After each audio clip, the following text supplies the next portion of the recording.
சுவாமியை நம்ம அன்றாடம் எப்படி பிரார்த்தனை பண்ணலாம்? எனக்கு தெரிஞ்ச சில விஷயங்கள். துளி கள்ள கபடம் கலந்திடாத அன்பில் இருக்கிறாய், மறந்தேன் எனையே உணர்ந்தேன் உனையே.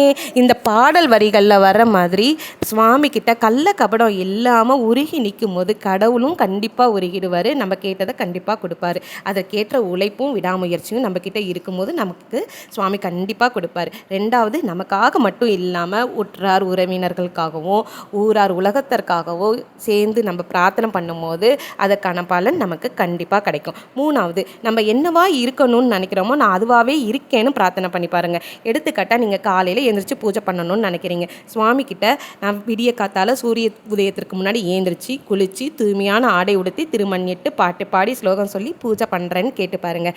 நான் இப்படி வேண்டியிருக்கேன், எனக்கு அது நடந்திருக்கு, நடந்துக்கிட்டும் இருக்குது, உங்களுக்கும் நடக்கும்.